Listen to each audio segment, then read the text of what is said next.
आरशाचा उपयोग हा आपण बाहेर जाताना स्वतः नीटनेटके आणि आकर्षित दिसत आहोत की नाही हे पाहण्यासाठी करत असतो.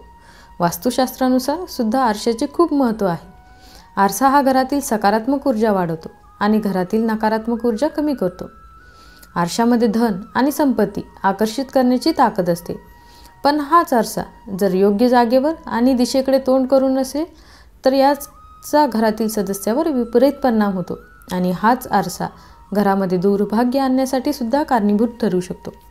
चला तर मग आज आपण माहिती घेऊया की आपल्या वास्तूमध्ये आपल्या घरामध्ये आरसा लावताना आपण कोणती काळजी घ्यायला पाहिजे. वास्तुशास्त्रानुसार आरसा हा जलतत्वाच्या अंमलाखाली येतो आणि जलतत्व म्हणजेच आर्थिक सुबत्ता. यामुळेच आरसा हे जलतत्व योग्य ठिकाणी नसेल तर निश्चितपणे आर्थिक हानी नुकसान होताना दिसायला लागतात. आणि म्हणूनच वास्तुशास्त्रानुसार वास्तूमधील दोषांचे निराकरण करण्यासाठी तसेच वास्तूमधील आर्थिक सुबत्ता वाढवण्यासाठी आरशाचा उपयोग मोठ्या प्रमाणात केला जातो. सर्वात महत्त्वाची गोष्ट म्हणजे घरामध्ये दक्षिण आणि पश्चिम दिशेच्या भिंतीवर कधीही आरसा लावू नये. दक्षिण दिशेचे स्वामी यमराज आहेत तर पश्चिम दिशेचे स्वामी शनिदेव आहेत.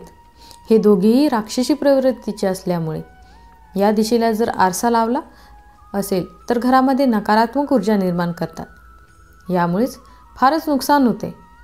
त्याचा परिणाम म्हणून आरोग्यामध्ये बिघाड होतो. शिवाय कारण नसताना अचानक पडणे, मोठे आर्थिक नुकसान होण्याची शक्यता असते. आर्थिक गुंतवणुकीचे निवडलेले पर्यायामध्ये सुद्धा मोठ्या प्रमाणात नुकसान होऊ शकते. नोकरी व्यवसायामध्ये म्हणावी तशी आर्थिक प्रगती होत नाही.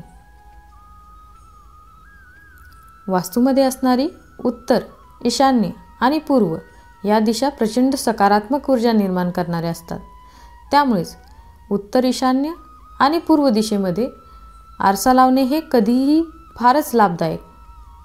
या दिशेला आरसा लावल्यामुळे घरामध्ये धन आणि ज्ञान येण्यास अनुकूल असे वातावरण निर्माण होते आणि याचा घरातील सदस्यांच्या आरोग्यावर सुद्धा चांगला असा प्रभाव पडतो. वास्तूमध्ये असलेल्या टॉयलेट आणि बाथरूमच्या बरोबर समोरच्या भागांमध्ये आरसा लावलेला असेल तर या टॉयलेट आणि बाथरूममध्ये असलेली नकारात्मक ऊर्जा ही रिफ्लेक्ट होऊन संपूर्ण वास्तूमध्ये नकारात्मक अशा आरशाद्वारे पसरवली जाते आणि त्यामुळेच असा टॉयलेट आणि बाथरूमच्या समोर असलेला आरसा हा तत्काळ त्या ठिकाणाहून काढून टाका. हा सगळ्यात मस्त आणि सर्वोत्तम उपाय ठरू शकतो.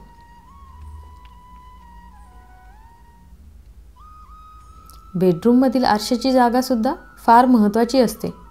विशेष करून ज्या लोकांच्या वैवाहिक संबंधामध्ये अडचणी असतील ना अशा घरामध्ये आरशाची रचना आवश्यक तपासून घ्यावी. कारण वास्तुशास्त्रानुसार आरशाची रचना बेडरूममध्ये अशा ठिकाणी नसावी ज्यामध्ये आपला बेड त्यामध्ये दिसू शकेल. काही कारणामुळे जर अशी रचना असेल आणि ती काढता येत नसेल तर अशा वेळेला आपल्या झोपेच्या वेळी निदान तो आरसा झाकून तरी ठेवावा. घरात नैऋत्य दिशेला सुद्धा आरसा असू नये. नैऋत्य दिशेचे स्वामी राहू ग्रह आहेत. ते नकारात्मक ऊर्जा निर्माण करतात आणि त्यामुळे या दिशेला सुद्धा आरसा लावणे हे अशुभ मानले जाते. आरशांचा आकार सुद्धा फार महत्त्वाचा असतो. विशेष करून गोल आणि लंबगोल असलेले आरसे कधीही वापरू नये. आरसा नेहमी चौरस किंवा आयताकृती असावा. तो धुरकट नसावा. आरसा हा तडा गेलेला किंवा फुटलेला नसावा, जे दुर्भाग्यकारक मानलं जातं. आरसा हा वेळोवेळी स्वच्छ करत जावा. त्यावरती धूळ जराही साठवू देऊ नये. आरशाचे उपयोग करून आपण आपल्या संपत्तीमध्ये वाढ करू शकतो. त्यासाठी एक फारच उत्तम उपाय आहे आणि तो म्हणजे आपल्या तिजोरीच्या स्थानामध्ये आरसा आतमध्ये अशा रीतीने लावावा की ज्यामुळे आपण तिजोरीमध्ये ठेवलेले धन, पैसा हा त्या आरशामध्ये दिसेल आणि ते धनसुद्धा वाढेल. अशा पद्धतीने आरसा ठेवावा. या पद्धतीने आपण आरशाचा वापर आपल्या वास्तुशास्त्रामध्ये असलेल्या नियमानुसार करून आपल्या घरामध्ये सुबत्ता आणि संपत्ती वाढवू शकतो. तुम्हाला कोणत्या विषयावर व्हिडिओ पाहायला आवडतील ते आम्हाला कमेंट बॉक्समध्ये सांगा आणि काही प्रश्न असतील तर नक्की विचारा. जर तुम्हाला ही माहिती आवडली असेल तर व्हिडिओला लाईक नक्की करा आणि हा व्हिडिओ तुमच्या मित्रमैत्रिणींना शेअरसुद्धा करा. आणि अशीच माहिती घेत राहण्यासाठी आमच्या कल्याणकर मराठी या चॅनलला सबस्क्राईब करायला विसरू नका. आपण चॅनलला सबस्क्राईब केल्यामुळे आम्हाला अशाच प्रकारचे महत्त्वपूर्ण व्हिडिओ तयार करण्यास मदत आणि प्रोत्साहन मिळत राहते. श्री स्वामी समर्थ. जय कृष्ण. राधे राधे.